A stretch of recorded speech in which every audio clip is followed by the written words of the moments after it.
berubah, semua bisa berubah asal diberi kesempatan. Oke, saya kasih kesempatan. Kesempatan diberikan berikutnya, so tidak ada jalan, so harus out.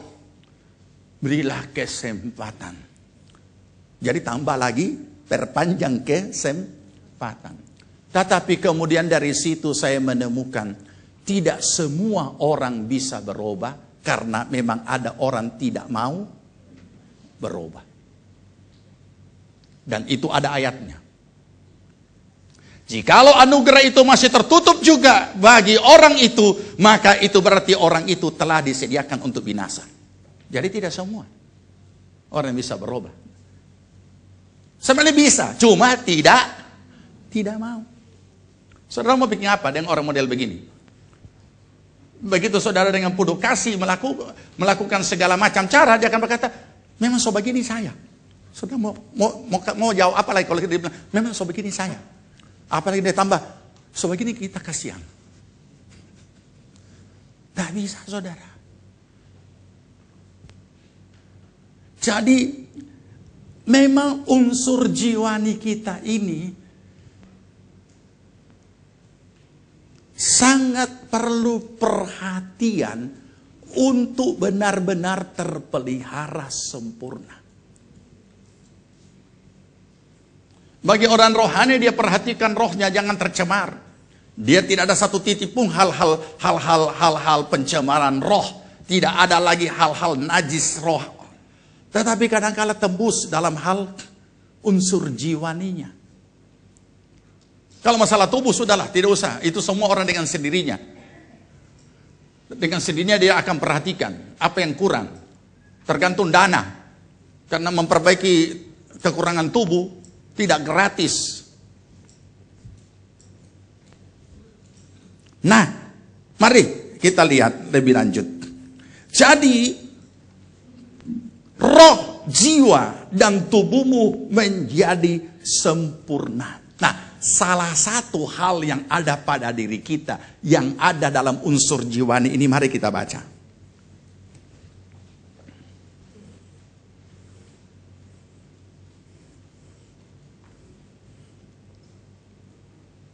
Yakobus 3. Sorry. Yakobus 3.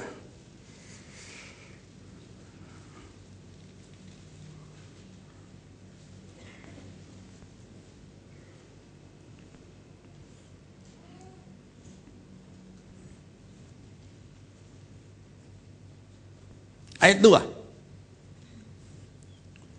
Baca. Sebab kita semua bersalah dalam banyak hal. Salah satunya, barang siapa tidak bersalah dalam perkataannya, ia adalah orang sempurna yang dapat juga mengendalikan seluruh tubuhnya.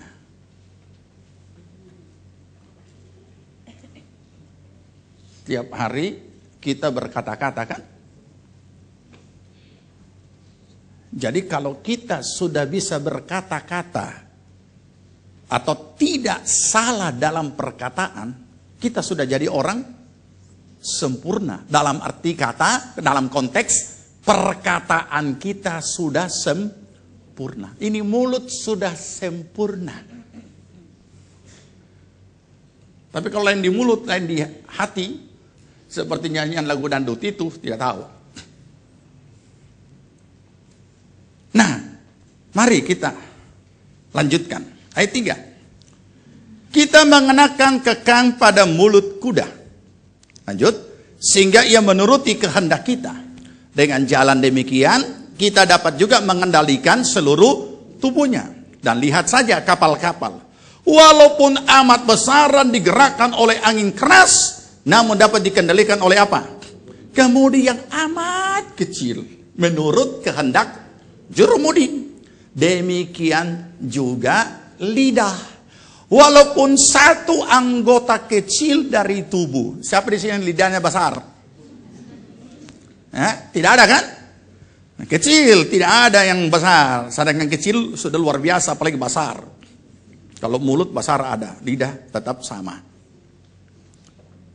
Namun dapat memegahkan perkara-perkara yang besar.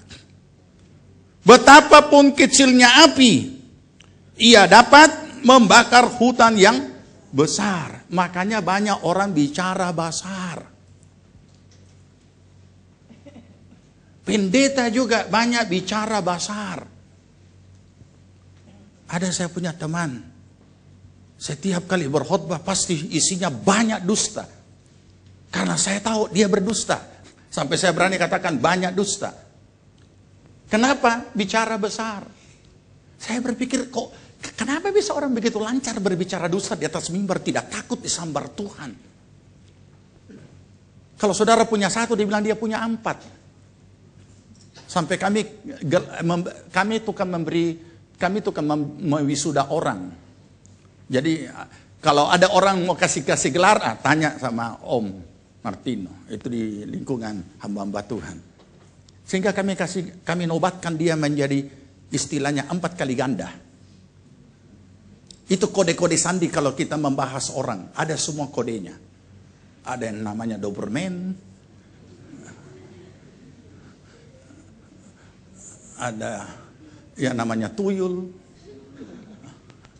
Nah, itu cuma kode-kode sandi. Kenapa pakai kode sandi? Bukan menghina orang itu. Karena satu saat terjadi seperti ini. Ini terjadi pada salah satu orang. Dia lagi sementara bercerita tentang seseorang. Dia tidak di bandara. Dia tidak tahu orang yang dia cerita ada di DP belakang. Jadi saya juga ingatkan, hati-hati kalau cerita orang. Lebih baik pakai kode sandi. Tapi jangan juga bilang, mama cerewet, apa? Mace. Itu singkatan mace apa? Pace. Anak durhaka itu. So setengah mati dipelihara. Nah ini. Ya. Jadi, ini lidah. Dia bisa bicara besar. Ayat 6. Lidah pun adalah api. Ia merupakan satu kejahatan dan mengambil tempat di antara anggota-anggota tubuh kita sebagai sesuatu yang dapat menodai seluruh tubuh dan menyalakan roda kehidupan kita, sedang ia sendiri nyalakan oleh api neraka. Makanya ada pepatah di luar sana yang diambil dari firman Tuhan, dari mulut badan binasa. Jadi hati-hatilah dengan mulut, lidah, perkataan. Dirinci lagi. Semua jenis binatang liar. Semua jenis binatang liar. Bisa saudara bayangkan? Semua jenis binatang liar, burung-burung serta binatang-binatang menjalar dan binatang-binatang laut dapat dijinakkan. Dan telah dijinakkan oleh sifat manusia. Tapi tidak seorang pun yang dapat berkuasa menjinakkan lidah. Memang kejahatan ini. Ia sangat adalah sesuatu yang buas dan tak terkuasai, penuh racun yang mematikan. Dengan lidah kita memuji Tuhan, dengan lidah kita mengutuk manusia yang diciptakan oleh Tuhan. Dari mulut yang satu keluar berkat dan kutuk. Di gereja dia bahasa roh, di rumah dia bahasa apa? Nah, adakah sumber memancarkan air tawar dan air pahit dari mata air yang sama? Saudara-saudara, adakah pohon ara dapat menghasilkan buah zaitun? Adakah pohon anggur dapat menghasilkan buah ara? Demikian juga mata air asin tidak dapat mengeluarkan air tawar. Ya, pagi ini pas baca ini saya ingat ada yang saya mau bagikan pada saudara. Ada berita bagus untuk istri-istri dan berita buruk untuk suami-suami. Jadi di dalam penelitian, khususnya saja istri ini, pokoknya perempuan. Memang kita orang laki-laki sosial harus siap berur. Kenapa? Di dalam penelitian, semua perempuan, terutama istri yang so jadi istri, itu minimal harus berkata-kata 1 hari 500 kata. Iya. 500 kata. Itu kata penasehat perkawinan. Jadi hai suami-suami dan hai laki-laki, bersedialah mendengar istri berkata-kata 500 kata sehari minimal. Itu untuk yang biasa-biasa. Tapi ada yang lebih luar biasa. Dia tidak meminta nasihat. Dia jadi jangan coba menasehati dan memberi pendapat. Ketika dia berkata-kata. Menurut nasihat perkawinan dalam penelitian. Kenapa? Dia hanya mau berkata-kata dan silahkan dengar. Bagaimana? Kita baru dengar. Saya juga terkejut ketika dengar. Begitu, Mam, kita orang singgah sebentar beli Farban di apotek. Begitu kena talebe 500, kita lakban. Dia tidak butuh nasihat, dia cuma butuh mau didengar. Menurut nasihat itu, saya berpikir, aduh, ini baru lagi ini. Tapi misalnya bukan baru, so lama. Jadi makanya karena itu laki jarang di rumah tidak mau mendengar, dia pergi di tetangga. Berkata-kata sampai ditamati rica. Terakhir dia cerita DP laki. Begini. Satu tetangga, satu RT merambat menjadi satu RW. Dia tahu siapa kita orang, siapa yang mulai itu bini. Jadi saya tidak bisa bayangkan ketika dia berpasangan dengan orang yang laki-laki yang juga suka berkata-kata. Dia tidak butuh nasihat, dia tidak butuh pandangan. Dia cuma mau kita dengar. Waduh. Jadi tidak heran kalau kita tidak mau dengar. Nah, bagaimana? Remaja, pemuda, so siap berumah tangga? So siap mendengar 500 kata sehari?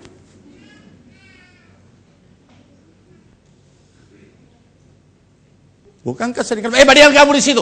Perempuan tahu apa? Ya memang dia tidak tahu, tapi dia butuh berkata-kata. Gila enggak? Saya berpikir, ini orang ini teliti juga. Dia hitung satu hari 500 kata. Kemudian kalau kita bicara tentang dusta, setiap orang rata-rata 300 dusta sehari. Jadi cilakanya nih mulut saudara. Sedangkan Tuhan menghadapi apa? Berkata-kata sempurna. Berbahagia nih istri yang datang pagi.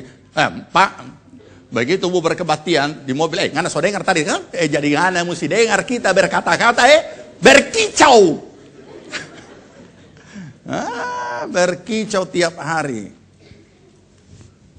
Tapi menyanyi fals. Tidak apa-apa biar boleh berkata-kata asal kata-kata hikmat. Tapi kalau dia sudah jadi radio rusak ya bukan berkata-kata. Karena kalau radio rusak itu kan tidak jelas apa dia bilang kan. Dan yang orang-orang yang so stres tidak tahu bagaimana kasih baik radio, dia toki, televisi saya orang toki. Supaya keluar gambar lebih bagus, malah tambah keluar yang lain. Jadi ya itulah resikonya jadi suami. Jadi daripada dia berkata-kata lebih baik duluan. Mam, ada yang Anda mau bilang pagi ini sebelum kita ke kantor, bilang memang. Jangan setiap kali pulang disambut dengan kata-kata. Begitulah disambut dengan kata-kata. Masih baik kalau kata-kata yang bagus. Kalau kata-kata yang tidak bagus. Kenapa baru jam begini baru Anda pulang? Dia tidak tahu jam begini baru pulang karena jungkir balik, bekerja. Ambil jam 5 pulang, sekarang sudah jam 7. Memang cuma tiba saat-saat orang makan Anda pulang. Jangan. Ya. Jangan saudara, itu hanya menurut penelitian untuk membuktikan orang sulit mengendalikan kata-kata. Tapi kemudian setelah pulang sang suami dia bikin juga. Menurut penelitian Mam, itu om tadi itu Itu cuma baru istri, belum penelitian suami. Suami itu 1000 kata-kata. No, yo kalau begitu kan jangan bicara, kita diam. Terserah. Yang jelas dikatakan, kalau kita sudah bisa menjaga perkataan kita, maka kita adalah orang yang sempurna di dalam perkataan. Barang siapa tidak bersalah dalam perkataannya, ia adalah orang sempurna. Jadi kalau satu saat kita bisa berbicara dengan jujur, kenapa untuk hal yang lain kita tidak bisa bicara jujur? Kalau kita bicara jujur berarti kan sudah sempurna untuk konteks itu. Besok-besok hal yang sama kita juga bicara yang sebenarnya. Ya. Ini, jadi unsur jiwani ini. Oke? 1 Yohanes 2.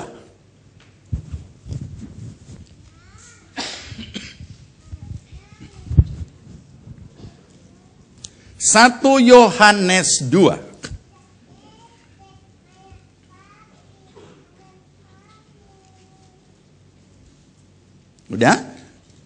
Ayat 4. Ayat 4, oke. Barang siapa berkata, baca. Aku mengenal dia, tapi ia tidak menuruti perintahnya. Ia adalah seorang pendusta, dan di dalamnya tidak ada kebenaran. 5. Tetapi barang siapa menuruti firman-Nya, di dalam orang itu sungguh sudah sempurna kasih Allah. Dengan itulah kita ketahui bahwa kita ada di dalam Dia. 6. Barang siapa mengatakan bahwa ia ada di dalam Dia, ia wajib hidup sama seperti Kristus telah hidup. Nah, sangat jelas saudara. Sangat jelas. Jadi, kasih ini dikatakan menjadi sempurna, atau kasih Allah menjadi sempurna di dalam diri kita ketika kita melakukan atau menuruti perintah-perintahnya. Jadi selama kebenaran-kebenaran yang kita tahu itu kita tidak mau lakukan, maka nilai-nilai rohani yang ada pada diri kita hanya hiasan. Dan itu tidak ada nilainya apa-apa. Nilai rohani yang ada pada diri kita tidak boleh hanya jadi hiasan, tapi jadi karakter diri kita.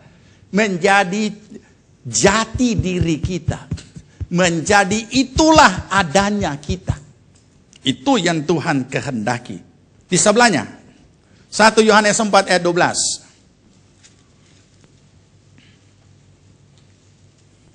1 Yohanes 4 ayat 12. Oke? Baca. Tidak ada seorang pun yang pernah melihat Allah. Jika kita saling mengasihi, Allah tetap di dalam kita, dan kasih-Nya sempurna di dalam kita.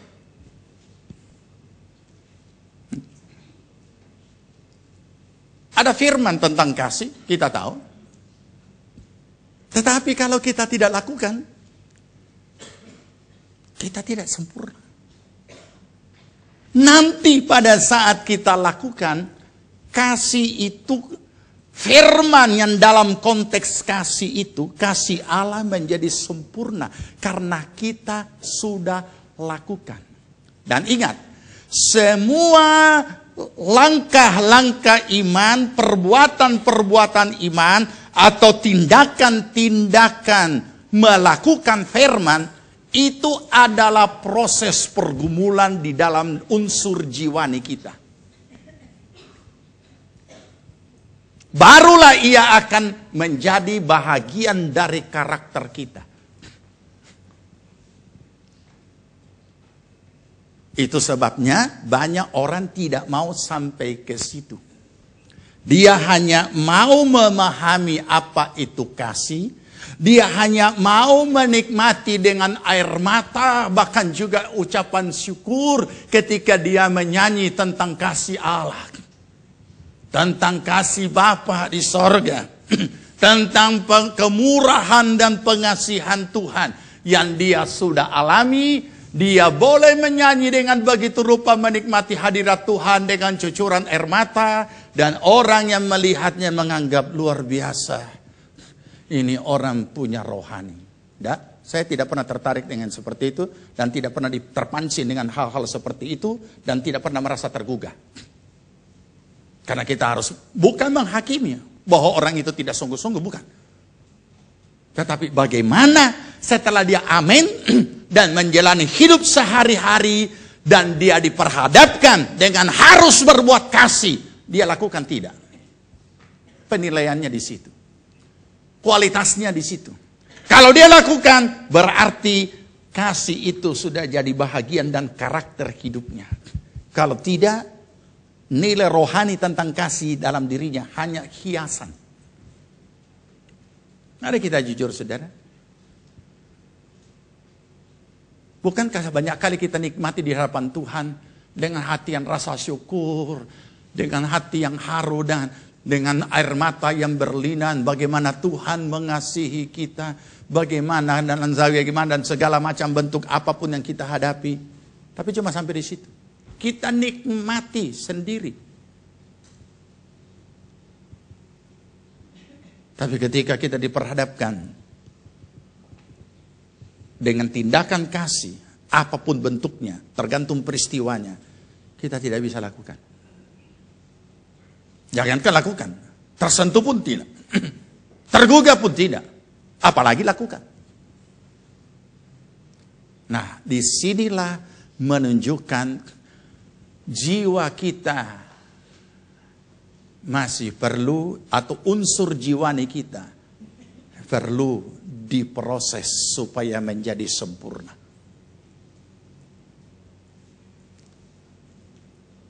Dan ini proses.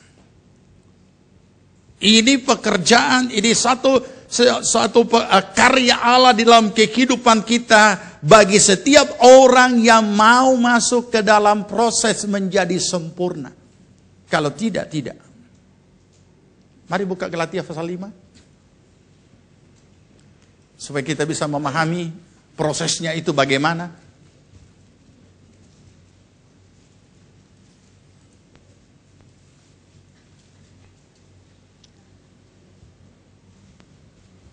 Sudah dapat Galatia pasal 5? Ayat 22? Sudah dapat?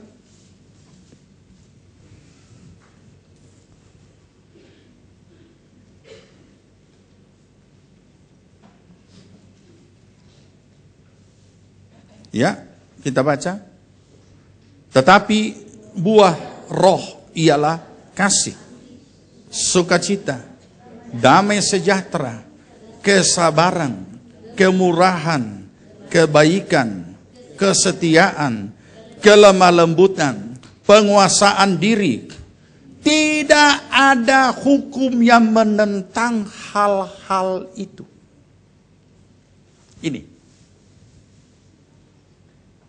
Ini yang Tuhan kerjakan untuk membuat jiwa kita menjadi sempurna. Dan ini adalah proses. Kenapa? Sebab dikatakan di situ buah roh, bukan karunia roh, bukan pemberian. Buah roh. Buah terjadi setelah lebih dulu melalui proses pembuahan. Bukan tiba-tiba pohon di rumah, tiba-tiba soba buah. Tidak. Ini hari tanam besok atau 1 minggu kemudian soba buah. Pohon ajaib. Itu cuma ada di cerita cerita-cerita karton, cerita anak-anak. Bukan seperti itu. Proses. Nah, sederhana. Jadi kalau dikatakan buah roh ialah kasih. Kapan kasih itu dibutuhkan untuk dilakukan? Kapan? Apalagi kalau kita lebih mendalam, kapan agape itu dibutuhkan untuk dilakukan? Untuk kita memiliki agape, Tuhan memproses kita begitu rupa kasih kita sampai nilai kasih yang kita miliki adalah agape. Kalau tidak, dia hanya apa? Sudah, kita tidak usah nilai itu eros, terlalu rendah. Storge. Kasih anak kepada orang tua kepada anak. Sehingga dikatakan, diungkapkan dengan kalimat, surga di telapak kaki ibu. Tetapi sobanya ibu bunuh DP anak, termasuk tadi malam masih ada lagi berita. Jadi rupanya sorga tak pindah, sudah bukan lagi di kaki ibu, tapi dicari-cari di kaki bapak, lebe tidak ada.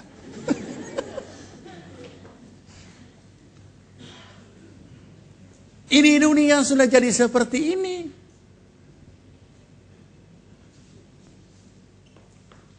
Artinya luar biasa. Sampai diberikan lagi ungkapan kalimat pepatah SD. Sebuas-buasnya harimau. Tidak ada harimau yang makan dia punya anak. Tapi ada ibu yang makan DP anak. Ada papa yang makan DP anak. Ada. Jadi kita mau pakai apa lagi? Inilah kondisinya. Jadi saudara yang dikasihi Tuhan. Ketika Tuhan memproses supaya kita lebih meningkat lagi. Mungkin kasih yang kita miliki baru sampai kepada filia. Onde-onde dibalas panada. Itu orang di luar sana bisa melakukan. Ngana baik, kita baik. Kita sabar ya, tapi jangan macam-macam. Itu di luar juga bisa begitu. Asal tidak ada macam-macam, tetap sabar. Jadi diproses begitu rupa. Sampai pada akhirnya muncullah. Berapa kalikah, siapa yang bertanya itu? Berapa kalikah kami harus mengampuni orang yang bersalah kepada kami? Siapa yang bertanya sama Tuhan Yesus itu? Murid-murid. Dan Yesus jawab apa? 70 kali 7 kali. Bukan 70 kali 7. 70 kali 7 kali. Nah, hitung saja. Sama dengan tidak berkesudahan. Berarti kalau kita diproses untuk benar-benar kasih itu sudah menjadi sifat dan bahagian kita. Sederhana. Kapan dia dibutuhkan? Ketika ada kebencian. Kalau tidak ada kebencian, tidak butuh kasih. Nah, sudah siapkah kita menghadapi kebencian?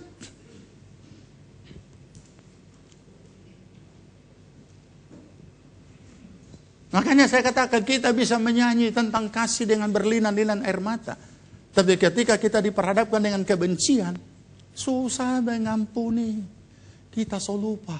Kita so ampuni dia. Tapi mari kalau kita ingat, DP kelakuan. Sakit. Nah ini tidak melupakan.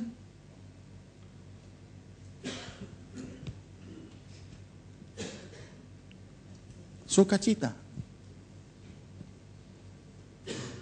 Ketika sukacita itu menjadi karakter kita, menjadi bahagian dan menjadi menyatu dengan diri kita. Sederhana prosesnya. Kapan sukacita?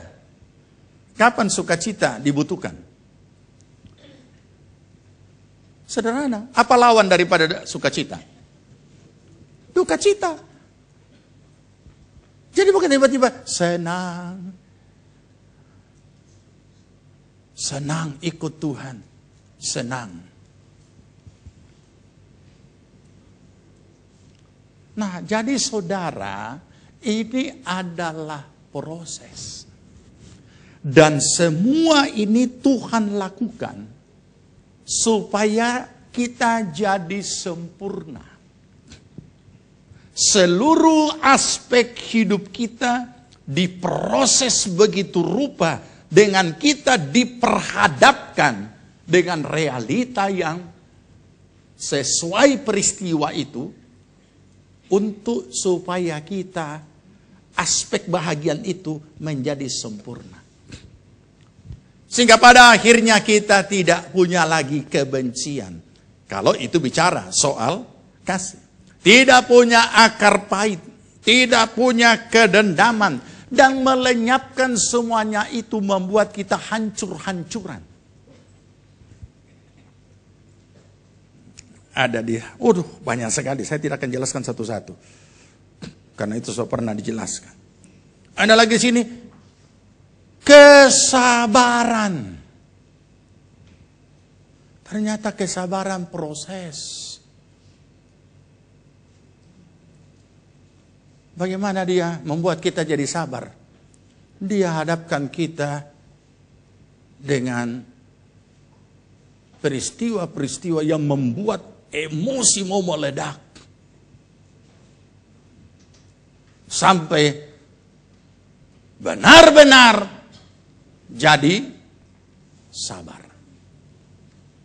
Proses. Bukan berarti setelah amin, kita habis berdoa amin, langsung jadi sabar. Berapa banyak orang yang begitu amin langsung menyala? Berapa banyak orang yang begitu amin langsung maki? Dia lupa baru saja dia memuji Tuhan, dia sudah maki.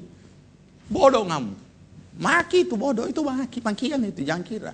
Bukan makian itu, kata bodoh. Nah, jadi saudara, inilah yang Tuhan kerjakan di dalam kehidupan kita. Kemurahan. Kapan kemurahan dibutuhkan? Ketika kita diperhadapkan dengan orang-orang yang perlu ditolong.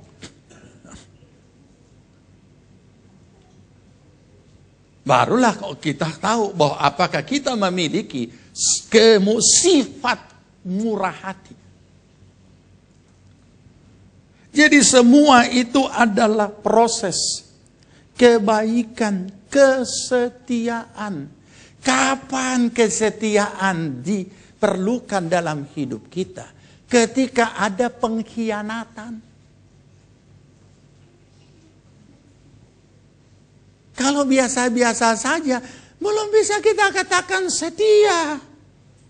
Semua orang juga bisa melakukan. Kelemah lembutan, penguasaan diri. Saudara, makanya ditetapkan oleh Tuhan, tidak ada hukum yang menentang hal-hal ini. Dalam arti kata, ketika buah-buah roh ini sudah menjadi sifat kita, karakter kita, kita jadi sempurna. Unsur jiwani kita menjadi sempurna. Kita bisa menguasai diri, kita bisa sabar, kita boleh memiliki, kita memiliki agape, bukan cuma kita miliki, kita selalu bersuka cita, kita punya kemurahan hati. Unsur jiwani kita tidak rusak lagi. Nah, oleh karena itu, mari sesuai dengan apa yang firman Allah katakan, berubahlah oleh pembaharuan budimu, sehingga kamu dapat membedakan manakah kehendak Allah, apa yang baik, yang berkenan kepada Allah, dan yang sempurna. Mari kita temukan apa yang masih kurang pada diri kita. Sebagaimana selalu dengan teliti kita berusaha untuk menemukan apa yang kurang pada unsur jasmani kita, yaitu tubuh kita. Dan kita berusaha menyempurnakannya dengan berbagai cara. Mari kita lihat juga apa yang rusak di dalam unsur jiwani kita. Apa yang kurang di dalam unsur jiwani kita. Dan kita mohon Roh Kudus bekerja. Dan kita rela diproses, dibentuk oleh Tuhan. Kita berdoa.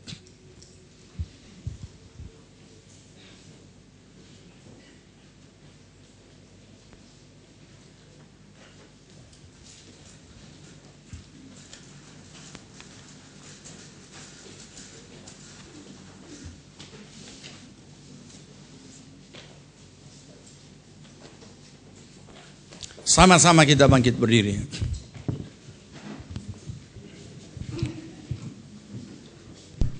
Firman-Mu Tuhan. Firman-Mu Tuhan pelita bagi kakiku dan suluh bagi jalanku. Kita nyanyikan pujian ini.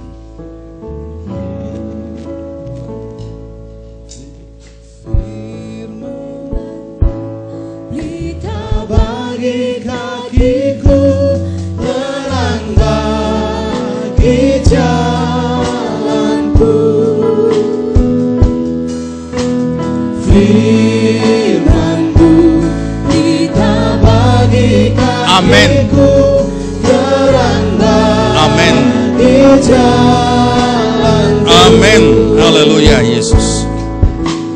Waktu ku bimbang dan hilang jalanku, tetaplah Kau di sisiku. Amin. Dan takkan ku takut, asal Kau di dekatku, besertaku selamanya. Firman-Mu,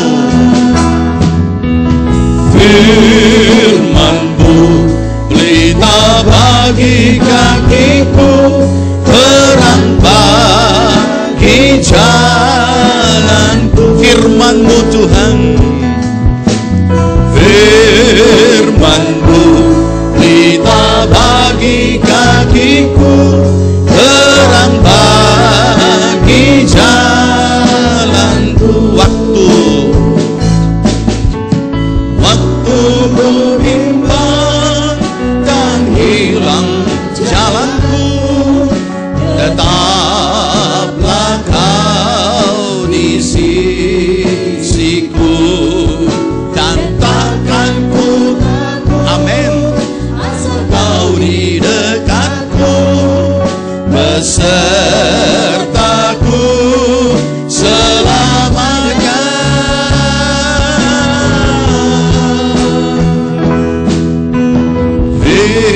Firman-Mu pelita bagi kakiku, terang bagi jalan. Firman-Mu, Firman-Mu pelita bagi kakiku, terang bagi jalan. Terang bagi jalanku Tuhan, terang bagi jalanku, terang bagi jalanku.